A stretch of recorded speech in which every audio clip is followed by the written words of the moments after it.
अस्सलाम वालेकुम वरहमतुल्लाहि वबरकातुहू। दोस्तों आऊं अली हसन अब्बासी आहियां। जेकॾहिं मुंहिंजो चैनल पहिरियों दफ़ो ॾिसी ऐं ॿुधी रहिया आहियो त बराए महिरबानी मुंहिंजे चैनल खे सब्सक्राइब कंदा, बेल आइकन खे क्लिक कंदा ऐं जेकॾहिं मुंहिंजी ऑडियो पसंदि अचे त उनखे लाइक कंदा ऐं कमेंट बॉक्स में पंहिंजी राय खां आगाह कंदा।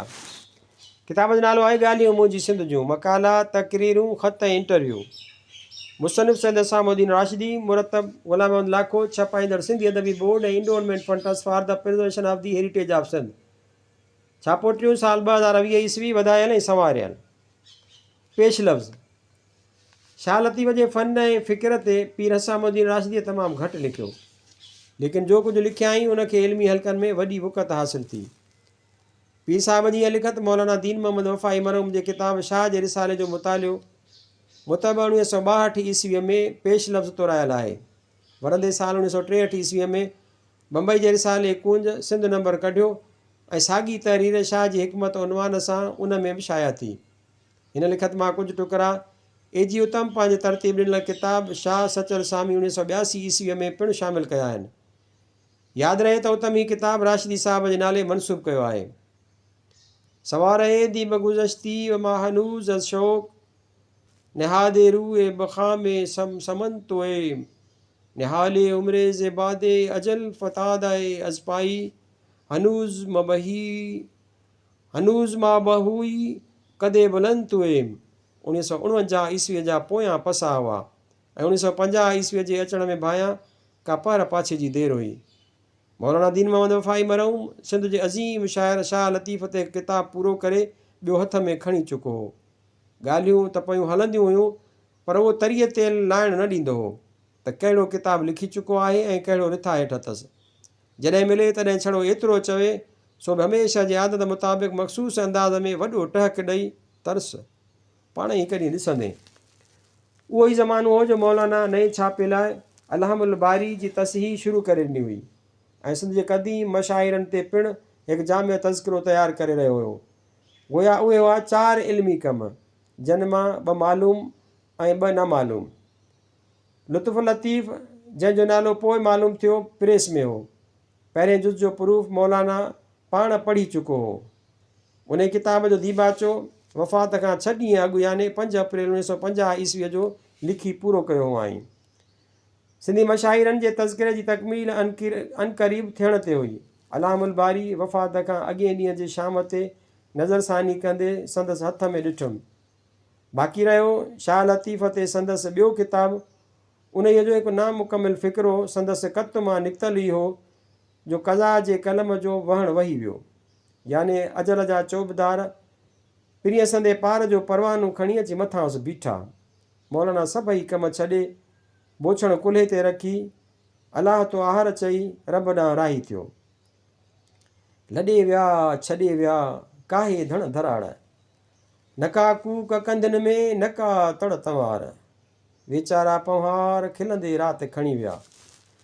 उते भला कंहिंजी मजाल हुई, कंहिं दोस्त यार जी हलंदी पुॼंदी हुजे हा, कंहिंजो हथु पेर हली सघे हा, चओ आखिजो को चलो चारो चले हा त हूंद संदसि दामन जा 4 ई पलव झले पियूं हा। लेकिन दिले शुद्ध मुजावरे आन जा के जामी हज़ा फ़िराक बैनी व बैनक। शाह अब्दुल लतीफ़ रहमतुल्लाह अलैह मुतलिक़ उहो पोयूं किताबु शाह जे रिसाले जो मुतालियो जेको अॼु पूरनि 11 सालनि बाद मरहूम जो जवान हिम्मत फर्ज़ंद अली नवाज़ वफ़ाई ईंदड़ सिफ़नि में पढ़ंदड़नि अॻियां पेश करे रहियो आहे। मूंखे यकीन आहे त हर सिंधी ऐं लाल लतीफ़ सां दिलचस्पी रखंदड़ हर मुहिबे वतन सिंध जे उन ई पुख़्ताकार अहले कलम ऐं दानिशमंद मौरिख़ जी हिन आख़िरी सुखड़ी ऐं पोईं पेशकश खे साह सां सांडींदो। लॾे विया जेलो मूंखे उन जे पटे वञणु पियो, कोको गुण करीब जो मन अंगे अड़ियो होए, हर तपसू होए जे आहिनि ढिंगर ढोयल पिरीअ जा। जीअं हिकु मौरिख़ जी तसनीफ़ पंहिंजे दौर जी तस्वीर थिए थी, तीअं हिकु सचे ऐं सही शाइर जो कलाम पिणु पंहिंजे अहद जो आईनू थिए थो।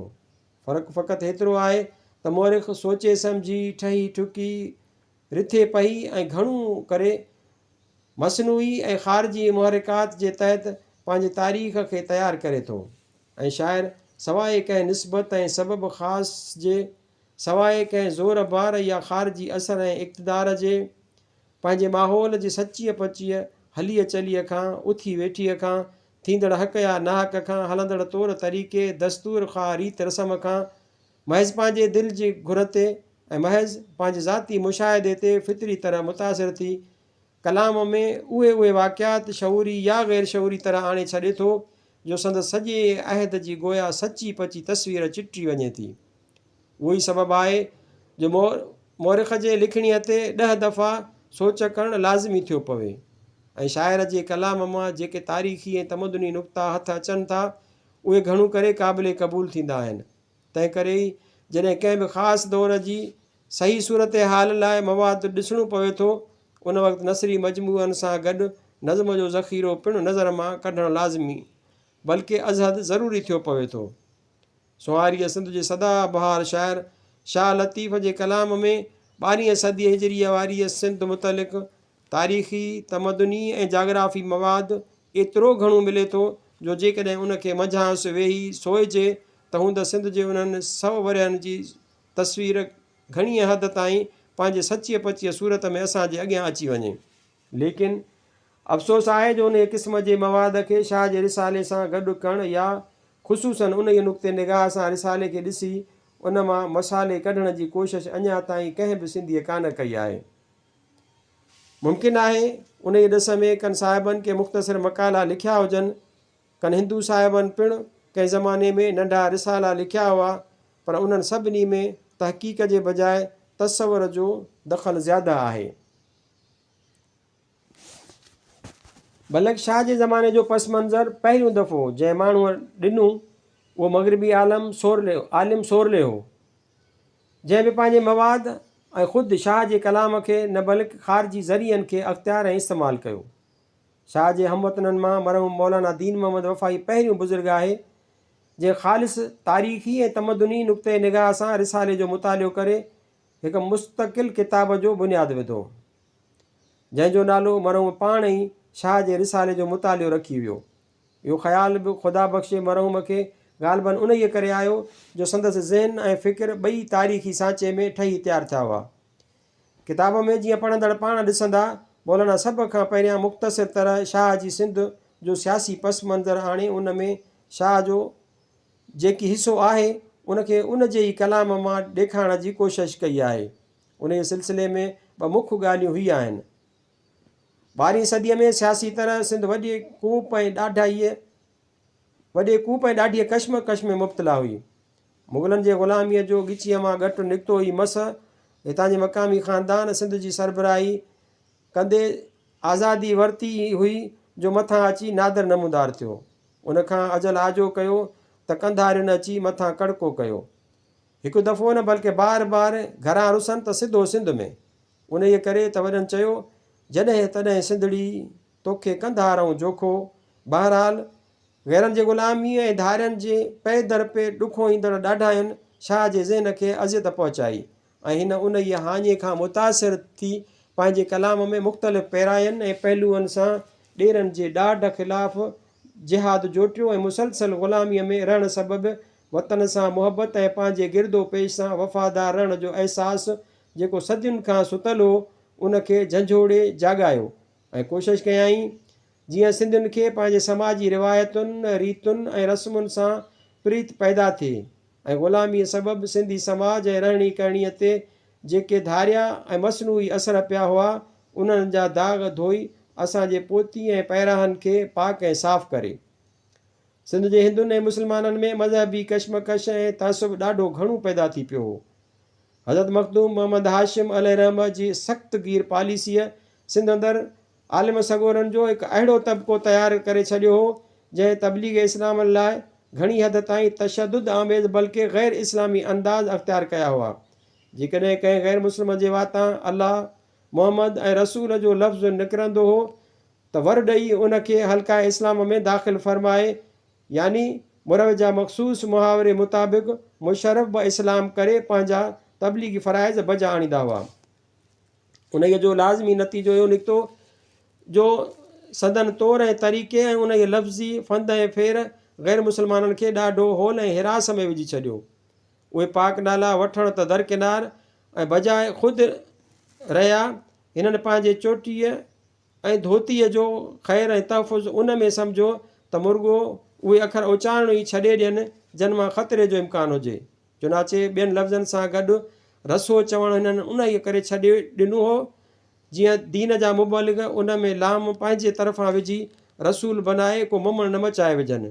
लिसानुल ग़ैब हज़रत हाफ़िज़ जी चवाणीअ ज़ाहिरी अखियुनि खे उहा ख़बर कान हुई त हमा कसे तालिबे या रंदे चे होशियार विचा मस्त हमा जा खाना इश्क़े अस्त चे मस्जिदे चे गश्त ना उमीदम मुकन अज़ साबिकाए लुत्फ़ फज़ल तू चए दानी के पसे परदाए के ख़ूबस्त व का ज़श्त। उहो सभु कुझु उन ई करे हो जो 250 सालनि अरगूननि खां वठी मुग़लनि ताईं जे मुसलसिल तसलुत सबबि ज़हनी तरह सिंध में तनज़ुल ऐं पस्ती अची चुकी हुई। आज़ादु माहौल में दिलनि अंदरि जेका वुसत क़ल्ब में जेका वेकिराई ऐं कुशादगी थींदी आहे फ़िक्र ऐं नज़र इल्म ख़्वा अमल में जा बुलंदी ऐं जुज़रसी गहराई ऐं गंभीरताई हक़ीक़त पसंदी या दूर रसी थींदी आहे सा सभु ख़तमु थी वई हुई। तंहिं करे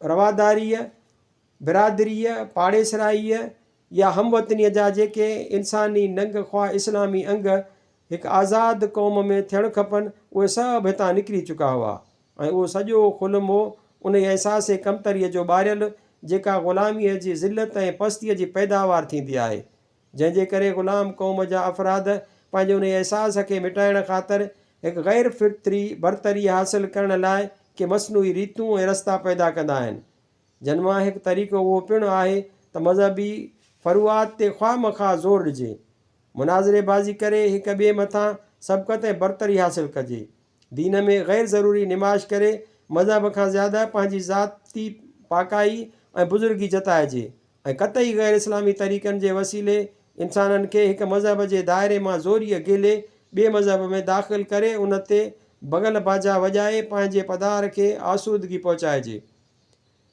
मुल्क अंदरि उन इहा ॾिफेड़ विझंदड़ ऐं दिलनि जहिड़ी मिठी ऐं प्यारी दुनिया में एतिरी वेछे विझंदड़ पॉलिसीअ शाह जहिड़े साफ़ बतन सूफ़ीअ ऐं दर्द भरे दिलि रखंदड़ इंसान खे सख़्तु मुतासिर कयो।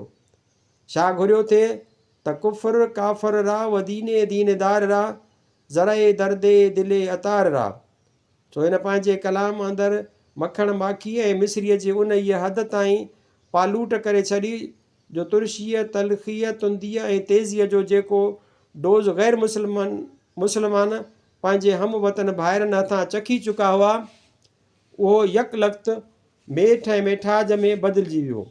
उन जी शीरनीअ सभिनी खे एतिरे क़दुरु खंडु ऐं खीर प्यारे छॾिया जो मौलाना जे कौल मुताबिक़ हिंदुनि खे जो कनि अखर उचारण करे मुस्लमान थियण ते मजबूर कयो वेंदो हो से बि शाह साहिब जे कलाम खे पंहिंजो सम्झी सिंध वारनि खे पंहिंजो सम्झणु लॻा। वेदांत जे रंग में हिंदुनि वातां इस्लाम जूं ॻाल्हियूं चवरायूं वयूं जो हू त मज़हबी माण्हू समूरी ॼमार मथो खपाइनि त बि हिकु हिंदुअ खां उन जो इक़रार कराए न सघनि। अलाह जी हिकिड़ाई ऐं रसूल जी रिसालत जी क़बूलियत ऐं क़ुर शरीफ़ जूं आयतूं शाह साहिबु हिंदुनि जे वातां इन रीति चवराए थो जीअं हिकु मुस्लमान चवे या उन जो इक़रार करे। होॾां उहे इक़रार जेकॾहिं शाह जे ज़माने में कंहिं मज़हबी माण्हूअ जे अॻियां को ग़ैर मुस्लमान करे हा त झटि मथसि मुस्लमान हुजण जी फ़तवा ॾेई खेसि मजबूर कयो वञे हा त उथी असांजे पर में गॾिजी रहो। सूफ़ियाना रंग सिंध जे हिंदुनि खे उन हद ताईं पंहिंजे वेझो आंदो जो हू शाह साहिब जी ॿोलीअ में उहो सभु कुझु चवणु लॻा जो हिकु पको मुवाहिद मुस्लमान खुलीअ दिलि सां चई सघे थो। ॾिसो किताब जो सिफ़ो 70 खां 72 शाह जे रिसाले जो मुतालियो। शाह साईं जे उन इहा दिलकश अदा त सभिनी जे दिलयुनि खे मोहे रखियो ऐं उहो ई सबबु थियो जो मुस्लमाननि खां वधि शाह जे कलाम जा पारखू हिंदुनि मंझि पैदा थिया ऐं पैदा थींदा रहनि था।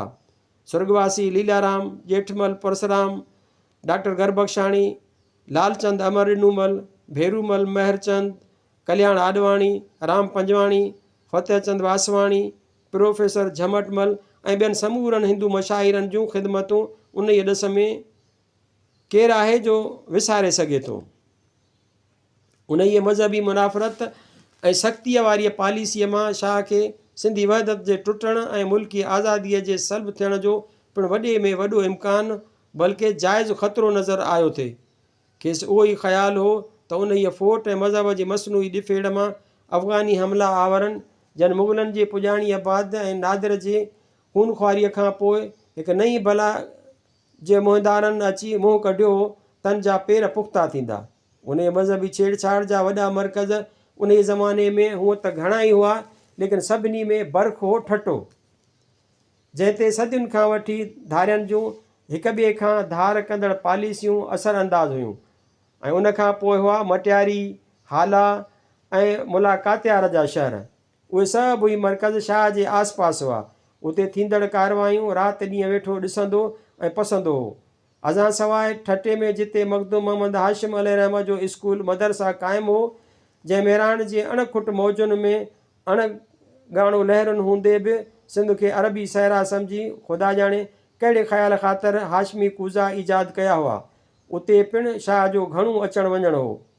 संदसि केतिरा दिलि घुरिया दोस्त उते मौजूदु हुआ, जन जूं दिलियूं न फ़क़ति वसी ऐं वेकिरियूं हुयूं, बल्कि आईने वांगुरु उजरियूं ऐं खीर जहिड़ियूं साफ़ ऐं शफ़ाफ़ हुयूं, जन ते न को हो दाग़ ऐं न को हो धॿो। उन्हनि जा क़ल्ब एॾा कुशादा हुआ जेॾो कुशादो आहे असांजे मिठे मुहम्मद जो मज़हब। उन जे शहर में ग़ैरनि सां जेको सलूक हो सो त हो ई, पर ख़ुदि उते जे आलमनि सॻोरनि जो मज़हबी फ़रूआत ते पंहिंजो पाण में जेको जंगो जदल ऐं मज़हब जे आड़ में ज़ाती बुग़्ज़ ऐं अनाद जो ॿारणु ॿरियल हो, जंहिं उतां टिड़ी पकड़ी सॼी सिंध जी फ़िज़ा खे मुतहफ़ करे छॾियो हो, तंहिं पिणु शाह खे न फ़क़ति वधीक मुतासिर कयो बल्कि मजबूर कयो त उन जे समूरे ज़हर लाइ मिठ मुहबत साज़ सलूक जो को मुयसरु तरियाग तयारु करे। हिन किताब जो मुकमिल ख़ाको मौलाना जे ज़हन में हो। छा लिखे हा, छा मंझसि आणे हा, कहिड़ा कहिड़ा नुक़्ता बयानु करे हा, मुकमिल करण ताईं कहिड़नि उनवाननि जो इज़ाफ़ो करे हा, असां सवाइ नज़रसानी करण वक़्तु कहिड़ियूं घटि वधायूं करे हा, उन जी ख़बर हिकु तरह ई ख़ुदि उन ई मरहूम खे ॿी ॼाण रही ॼाणहार खे। पर जेतिरे क़दुरु ऐं जेकी कुझु लिखी छॾे वियो आहे उहो न फ़क़ति पंहिंजे वटि पाण ऐं सिंधी अदब लाइ हिकु ग़ैबी नेमत आहे, लेकिन उन खां वधि ही त उन इहे किताब लिखण सां मौजूदा ऐं आईंदा लिखंदड़नि लाइ मौलाना हिकु नओं रस्तो खोले वियो आहे ऐं हिकु निराली शाहराह ॾेखारे वियो आहे। हिन नामुकमिल किताब अंदरि सियासी पस मंज़र खां पोइ सिंध जी रहणी करणी, इक़्तिसादी हालति, मईशत, वापारु वड़े ऐं माल मता, खेती ॿाड़ी, अमीरी ग़रीबी, समाजी ज़िंदगी, रस्म ऐं रिवाज, क़बीला ऐं वथाण, पखी परंब, सप बलाऊं, झंगली ख्वाह, घरेलू जानवर, मतिलबु त शाह जे कलाम मां हर उहा शइ मौलाना पहिरें 5 फ़सलनि मंझि आंदी आहे, जंहिंजो तालुक़ु सिंध ऐं सिंध जी तारीख़ ऐं तमदन सां हो। 6 फ़सुलु रिसाले जी तदवीन ऐं उन जे मुख़्तलिफ़ नुस्ख़नि वग़ैरह मुतलिक़ आहे। 7 फ़सुलु जेको नामुकमिल रहिजी वियो सो आहे उन ई धारिये कलाम ते जेको रिसाले अंदरि गॾिजी वियो आहे। उन ई फ़सुल में कुझु अॻिते हली हिकु फ़िक्रो अञा लिखी मस पूरो कयो आई जो ओचितो अची मौत मथांसि बीठो। पोइ न छड़ो किताबु ख़तमु थी वियो, पर ख़ुदि मुसनिफ़ जी पंहिंजी ज़िंदगीअ जो सहीफ़ो बि पुॼाणीअ ते अची पहुतो हो, यानी हमें सो गए दास्तां कहते कहते। कराची 5 अगस्त 1961 ईस्वी, हसामुद्दीन राशिदी।